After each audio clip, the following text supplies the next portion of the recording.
the Arc de Triomphe, a symphony of stone and ambition.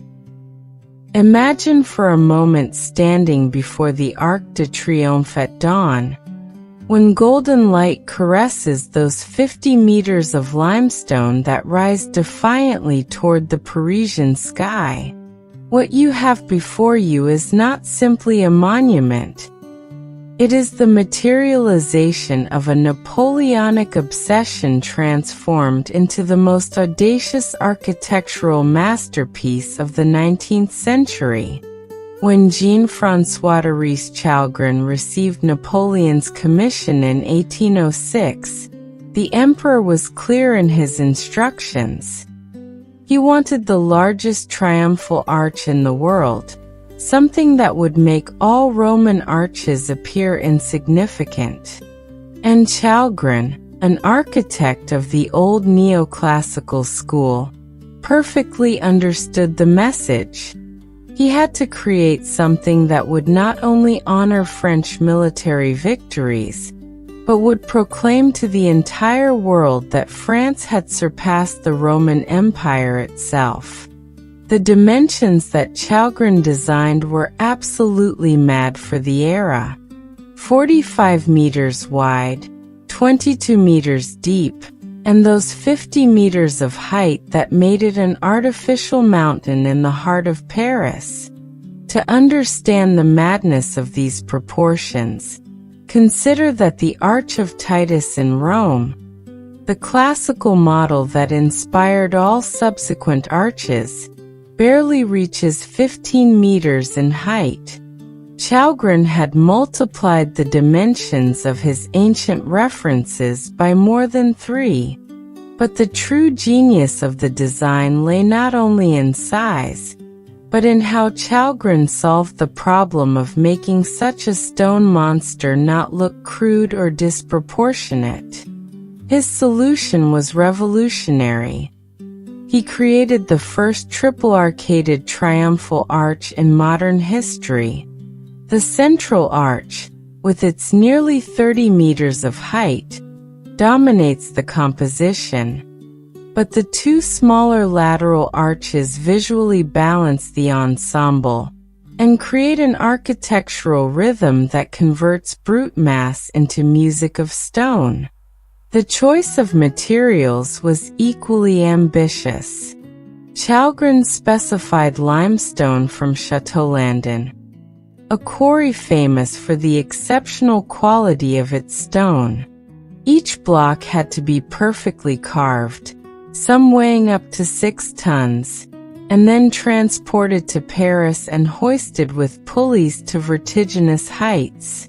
The construction of the arch required 100,000 tons of this precious stone, an economic investment that today would equal hundreds of millions of euros.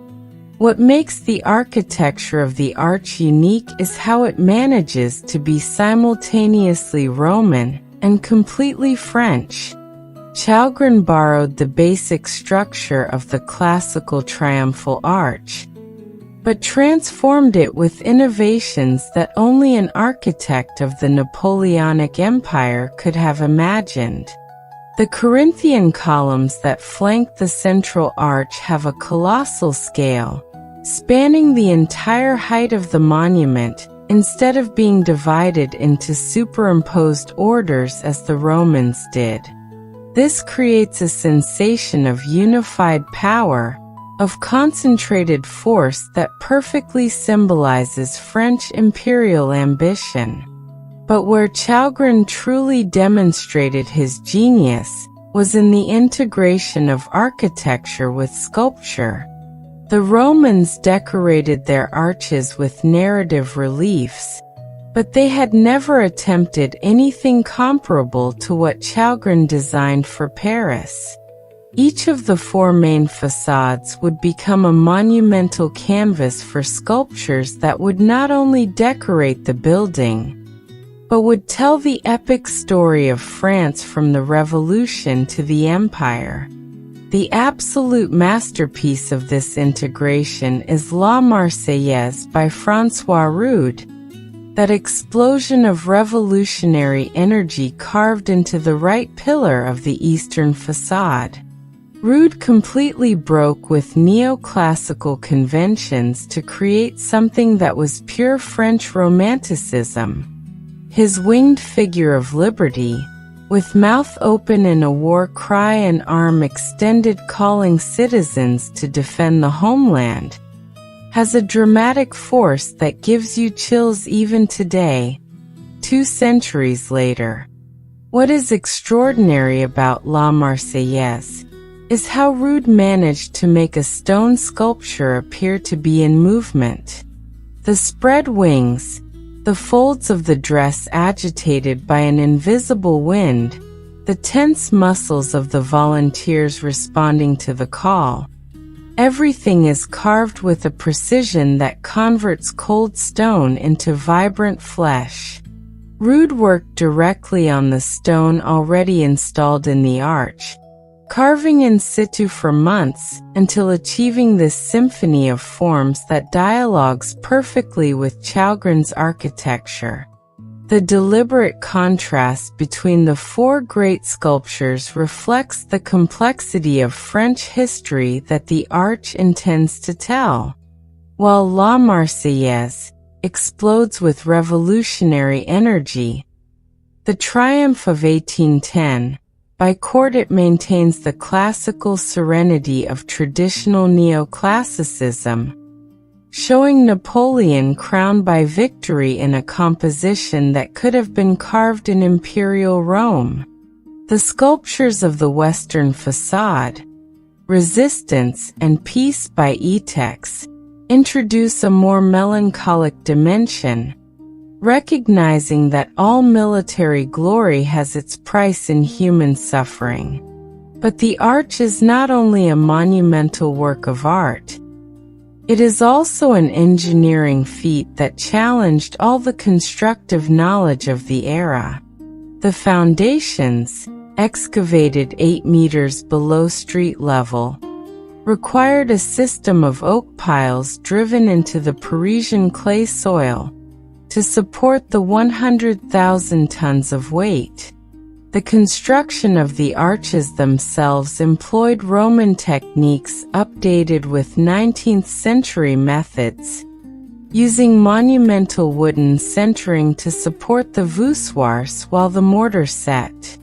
The interior staircase, with its 284 steps carved in stone, is a masterpiece of stone carpentry. Rude and his successors designed a perfect spiral that allows climbing the 50 meters of height without a sensation of claustrophobia, interspersing small windows that provide natural light and visual resting points during the ascent. The slope is mathematically calculated, so that the climb is tiring but not impossible, allowing visitors of all ages to reach the upper terrace. And that terrace is the true prize of the ascent. From those 50 meters of height, Paris unfolds like a perfect map, with the 12 avenues radiating from the Place de l'Étoile like rays of a giant star. This view is not accidental. It forms an integral part of the urban design that would make the arch the geometric and symbolic center of Paris.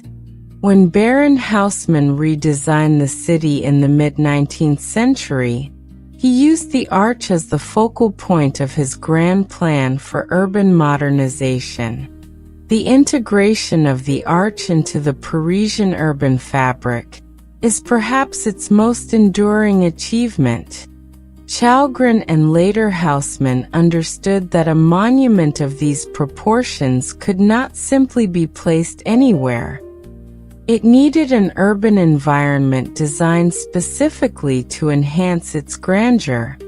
The 12 avenues that converge at Place Charles de Gaulle create infinite perspectives from any point of approach, making the arch the inevitable destination of multiple urban axes.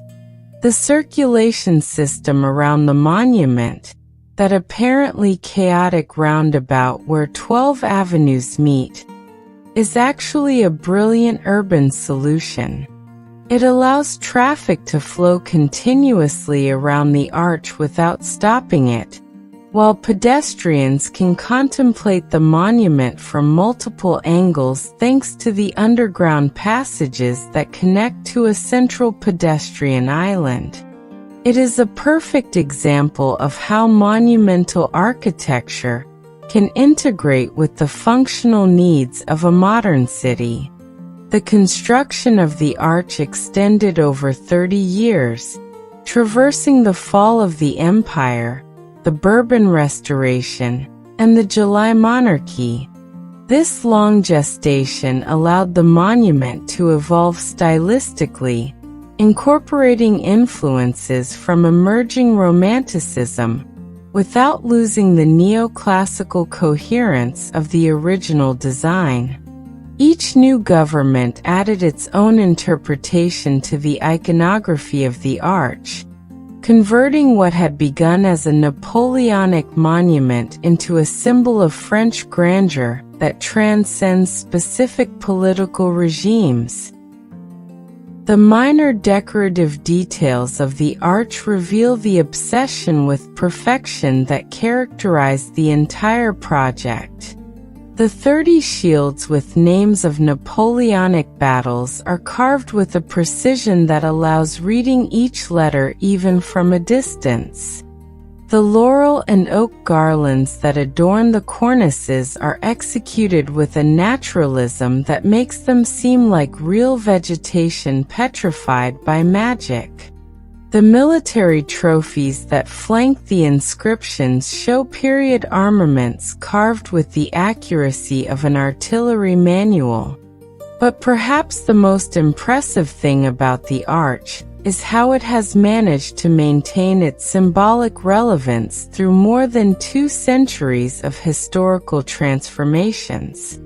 It has witnessed Napoleonic parades and Prussian marches, Allied liberations and student protests, sporting celebrations and state ceremonies.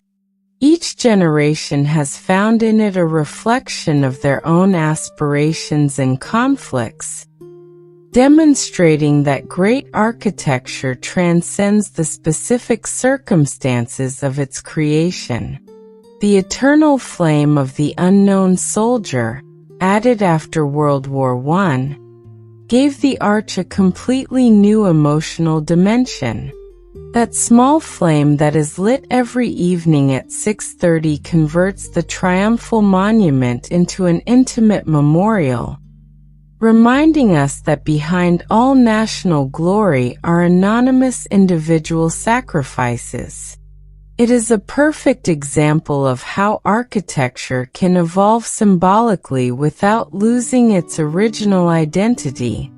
Today, when you walk beneath the Arc de Triomphe, you are experiencing exactly what Chalgrin designed more than 2 centuries ago. That sensation of human smallness before historical grandeur. That moment of vertigo when you raise your eyes toward those 50 meters of carved stone. That visceral understanding that some human ambitions are so great that they can become artificial mountains that defy time. The Arc de Triomphe is not only the most famous monument in Paris after the Eiffel Tower. It is the perfect demonstration that architecture, when it reaches its maximum expression, can become poetry built in stone, materialized history, imperial dreams that survive the empires that created them. And it all began with the obsession of an emperor who wanted his soldiers to return home under the most grandiose arch in the world.